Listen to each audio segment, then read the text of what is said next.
Hello दोस्तों, कैसे हैं आप। सौंदर्य आईएएस में दोस्तों आपका स्वागत है। प्रीवियस लेक्चर में दोस्तों हमने आपको डिस्कस किया था कि हम सूर्य के ऊपर तारे का बर्थ कैसे होता है, कोई तारा का निर्माण कैसे होता है, इस पर एक स्पेशल डिस्कशन करेंगे। तो आज हम उसी टॉपिक को लेकर आपके सामने आए हुए हैं, तारों का जन्म। अब दोस्तों यहाँ पर सबसे पहला हमारे माइंड में ये क्वेश्चन आता है कि जैसा कि हमने ये कहा था, बिग बैंग थ्योरी पे समझाने का प्रयास किया, उसके बाद बताया कि ऐसे आकाशीय पिंड या जिसमें स्वयं का प्रकाश, क्या बताया था दोस्तों, जिसमें स्वयं का प्रकाश हो उसे हम क्या कहेंगे दोस्तों, उसे तारा कहेंगे। हमने डिस्कशन में बताया था जिसमें स्वतः का प्रकाश होता है वही आकाशीय पिंड तारा होते हैं। ठीक है दोस्तों।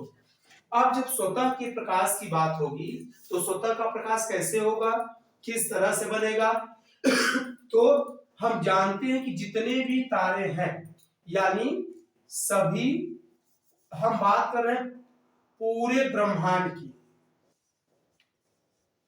पूरे ब्रह्मांड में सबसे ज्यादा कौन सी गैस है दोस्तों, सबसे ज्यादा हाइड्रोजन पाई जाती है। क्या पाई जाती है दोस्तों, हाइड्रोजन।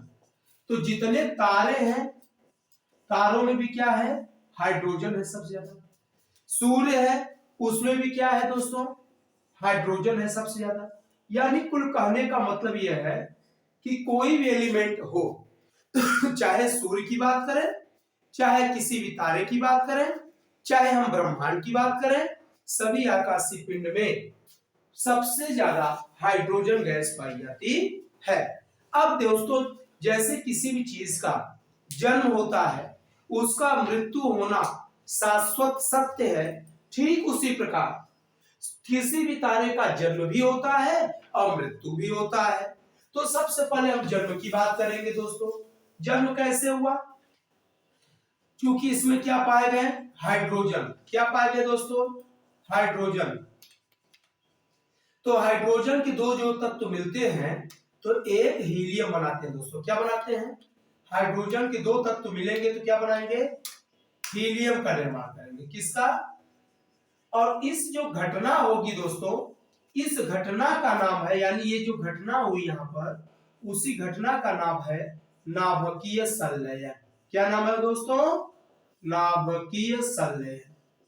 अब जैसे नाभिकीय संलयन होगी और इस तरह से हाइड्रोजन के दो तत्व मिलकर एक हीलियम बनाएंगे और इसका इफेक्ट होगा कि यहाँ पर सूर्य ऊर्जा का जन्म होगा। यानी सूर्य में ऊर्जा का, सूर्य ऊर्जा का जन्म होगा। ठीक है दोस्तों। अब जब जन्म होगा तो ये तारा बन जाएगा, तारा निर्माण आरंभ हो गया। अब दोस्तों ये प्रक्रिया जो है ये कंटिन्यू चलेगी, ऐसा तो है नहीं कि प्रक्रिया एक निश्चित समय तक चलेगी।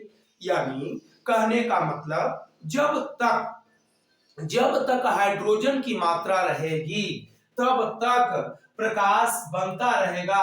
यानी जब तक हाइड्रोजन है नाभिकीय संलयन होगा, और जब नाभिकीय संलयन होगा तो तारे का आकार बढ़ता जाएगा। तारे का आकार क्या होगा दोस्तों, बढ़ता जाएगा, बढ़ता जाएगा।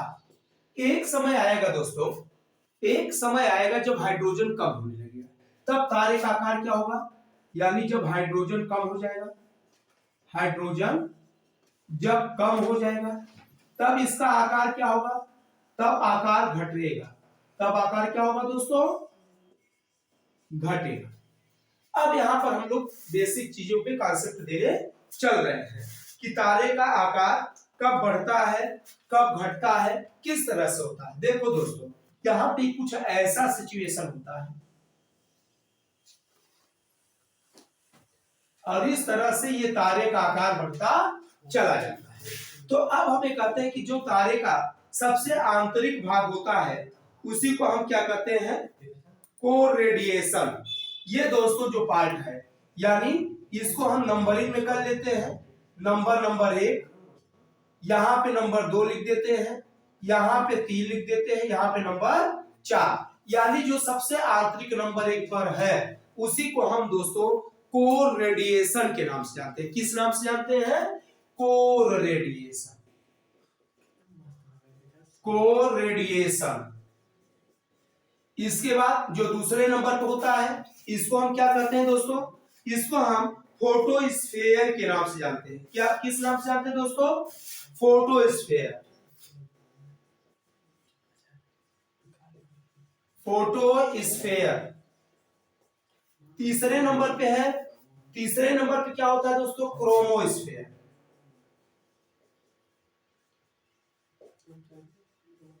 और चौथे नंबर पे दोस्तों कोरोना पाया जाता है। कोरोना पाया जाता है।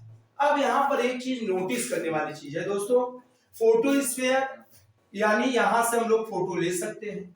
कोर रेडिएशन यहीं से बर्थ ऑफ लाइट होता है, यानी सूर्य के तरंग का जन्म होता है, यानी ऊर्जा का बर्थ होता है।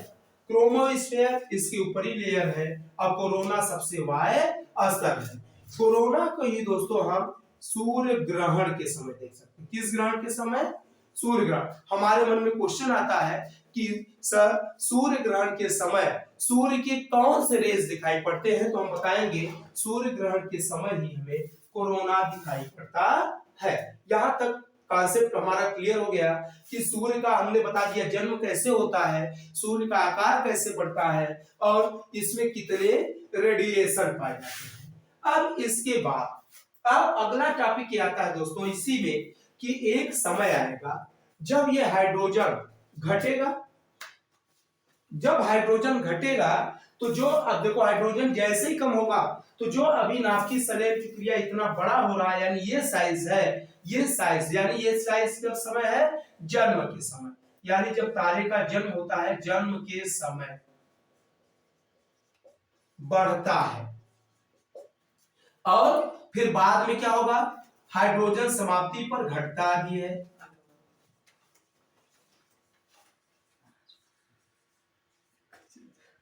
हाइड्रोजन जब समाप्ति हो के कगार पे आएगा तब ये क्या होगा? घटेगा ना दोस्तों। भाई सीधी सी बात है, ऐसे ही समझिए कि अगर हमारे पास ज्यादा पैसा है ना, हमारे पास ज्यादा पैसा तो हम ज्यादा खर्च करेंगे और कम पैसा है तो कम में काम चलाएंगे। तो अगर हमारा पैसा ज्यादा है तो हमारी डिमांड ज्यादा होगी, हमारे एरिया ज्यादा होंगे, यानी हमारी रिक्वायरमेंट बढ़ जाएगी। लेकिन वही चीजें जब हमारे पास सीमित अकाउंट हो जाएगा, सीमित अमाउंट आएगा, तो हम अपनी डिमांड को डे बाय डे कम करते जाएंगे, कंजेस्टेड करेंगे। तो सेम फंक्शन दोस्तों ये चीज हर पिंड में भी लागू होता है। और हाइड्रोजन जब समाप्ति की कगार पर पहुंचता है तब फिर इसकी जो सिचुएशन होती है ये धीरे धीरे ये छोटा आकार में, और जब छोटा आकार ग्रहण करेगा तो इसमें भी एक कंडीशन बताया था। एक भारतीय वैज्ञानिक थे, कहां के वैज्ञानिक दोस्तों? भारतीय वैज्ञानिक थे। उस वैज्ञानिक का नाम था यश चंद्रशेखर। क्या नाम था दोस्तों? चंद्रशेखर। चंद्रशेखर ने दोस्तों सबसे पहले बताया था कि अगर किसी तारे का मास ऑफ सन 1.4 या कम होने लगे तो ये तारे की मृत अवस्था है।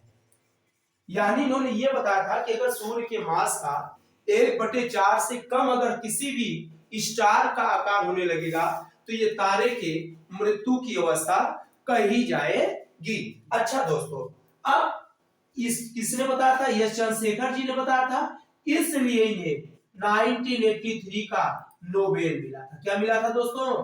नोबेल। इन्हें कब का नोबेल मिला था? 1983 का नोबेल मिला है। अच्छा, और इस लाइन का जो ये 1/4 की जो लाइन है, इस लाइन का भी नाम दोस्तों चंद्रशेखर लाइन होता है। क्या लाइन होता है दोस्तों? चंद्रशेखर लाइन के नाम से जाना जाता है। अच्छा, यहां तक का तो कॉन्सेप्ट सबका क्लियर हो गया दोस्तों।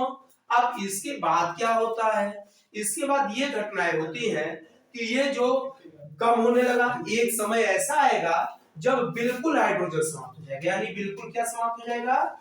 हाइड्रोजन। यानी बिल्कुल क्या समाप्त हो जाएगा? यानी जो हाइड्रोजन होगा वो क्या हो जाएगा, नील कंडीशन हो जाएगी, यानी समाप्ति कराते हैं। अब जब हाइड्रोजन समाप्ति होने लगेगा तो देखो अभी समाप्त नहीं हुआ है, यानी अभी नील नहीं हुआ है, तब ये क्या होगा, यही जो बना है ये श्वेत वामन बन जाएगा। क्या बन जाएगा, श्वेत वामन तारा। यानी दोस्तों हमने ये फोकस किया है कि जब सेम चीजें अगर इसका आकार कम होने लगेगा, क्या होने लगेगा, आकार कम होने लगेगा यानी छोटा होने लगेगा, तो ये जो हमारा तारा है ना, जो अभी बड़ा तारा था, हाइड्रोजन था, बढ़ रहा था, बड़ा आकार ग्रहण कर रहा था, तो हम इसे क्या बोल रहे थे, हम बोल रहे थे तारे का जन्म हो रहा है, जन्म के बाद तारे का युवावस्था आया, लेकिन एक समय के बाद जब उसमें हाइड्रोजन डे बाय डे कम होता जाएगा तो तारे का आकार संकुचित होना शुरू हो जाएगा। अब जब तारे का संकुचन यानी तारे का आकार सूर्य के मास का 1.4 हो जाए, तारे का मास कितना हो जाए, सूर्य के मास का 1.4, यानी इसे अगर हो जाएगा तब निश्चित रूप से ये शुभ मैसेज जाएगा कि तारा इस समय मृत अवस्था की ओर अग्रसर है, क्योंकि हाइड्रोजन कम होने पर यह आकार छोटा होगा। तो दोस्तों हमने ये आपको बताया, इस स्थिति को हम श्वेत वामन तारा कहते हैं, और श्वेत वामन के पहले ये लाल रक्त तारा था, पहले क्या बनेगा, लाल रक्त दानव तारा। अच्छा दोस्तों यहां पर हम ये हमारे मन में आता है, इस चीज को थोड़ा सा ये यहां पे बताने का प्रयास करें।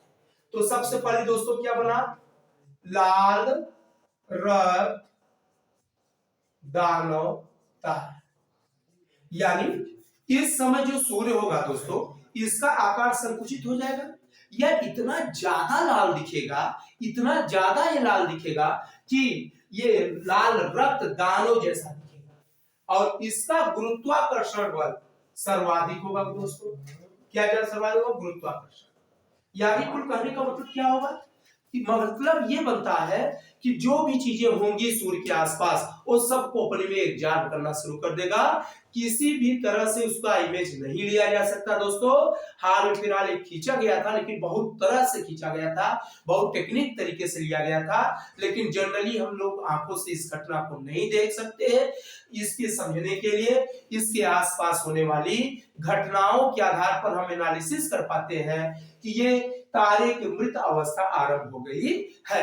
कोई भी व्यक्ति अपनी आंखों से नहीं देख सकता, कोई सामान्य कैमरे से इसका फोकस नहीं लिया जा सकता, किसी भी तरह से हम इसको देख नहीं सकते, इसका एहसास नहीं कर सकते, सिर्फ अगल बगल की घटनाओं से ही जान पाते हैं। तो दोस्तों ये चीजें होती, पहला चीज ये हो गई। उसके बाद क्या होता है, ये लाल रक्त दानव तारा को ही हम ब्लैक होल कहते हैं। क्या कहते हैं दोस्तों, ब्लैक होल की घटना कहेंगे। काहे की घटना कहेंगे, ब्लैक होल, काला धब्बा, ब्लैक होल। तीसरी चीजें क्या बोलेंगे दोस्तों, यही ब्लैक होल धीरे धीरे लाल रक्त दानव तारा श्वेत वामन तारा में कन्वर्ट होता है। किसमें, श्वेत वामन तारा में बदलता है।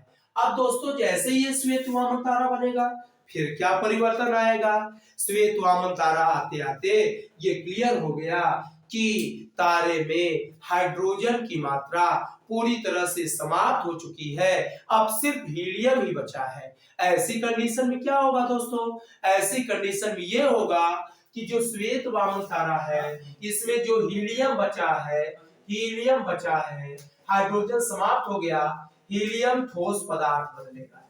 हीलियम किसमें कन्वर्ट होगा, ठोस पदार्थ में बदलेगा। हीलियम ठोस पदार्थ बनेगा और ठोस पदार्थ धातु में बदलेगा। कौन सी धातु, लोहा, एल्यूमिनियम जैसी धातुओं में बदलेगा। और दोस्तों इस तरह से पदार्थ के बाद धातु और लोहा एल्यूमिनियम धातु में बदलने के बाद ये जो एलिमेंट है ये अपने आप मृत हो जाता है। तो दोस्तों आज के लेक्चर में हमने ये जानने का प्रयास किया कि तारे का जन्म कैसे होता है, तारे की मृत्यु कैसे होती है, इस पर हमने व्यवस्थित एनालिसिस करने का प्रयास किया है। दोस्तों अब हम आप लोग हमारे, अगर आपको हमारी वीडियो अच्छी लगती है दोस्तों, हमारी वीडियो आपके according to competitive examination best है दोस्तों। प्रीवियस ईयर के क्वेश्चन सॉल्व होंगे और आगामी आने वाले क्वेश्चन भी हमारे ही चैप्टर से मिलने वाले हैं दोस्तों। आप लोग प्रीवियस क्वेश्चन को एनालिसिस करके आप लोग देख सकते हो और आगे नया चैनल नया वीडियो पाने के लिए दोस्तों हमारे चैनल को आप लाइक करिए, सब्सक्राइब करिए, बेल घंटी बजाइए और शेयर करना न भूलें, जिससे कि हम जो न्यू वीडियो आपको बनाए आसानी से आपको मिलता रहे। दोस्तों अगले लेक्चर में हम सोलर सिस्टम के सोलर जो फैमिली है, सोलर फैमिली में कौन कौन आता है, किस तरह से पूछा जाता है, चाहे वो ग्रह हो, चाहे वो ग्रह हो, चाहे वो क्षुद्र ग्रह हो, चाहे उल्का पिंड हो, इन सब के बारे में वन बाय वन हम एनालिसिस करने का प्रयास करेंगे। थैंक यू दोस्तों।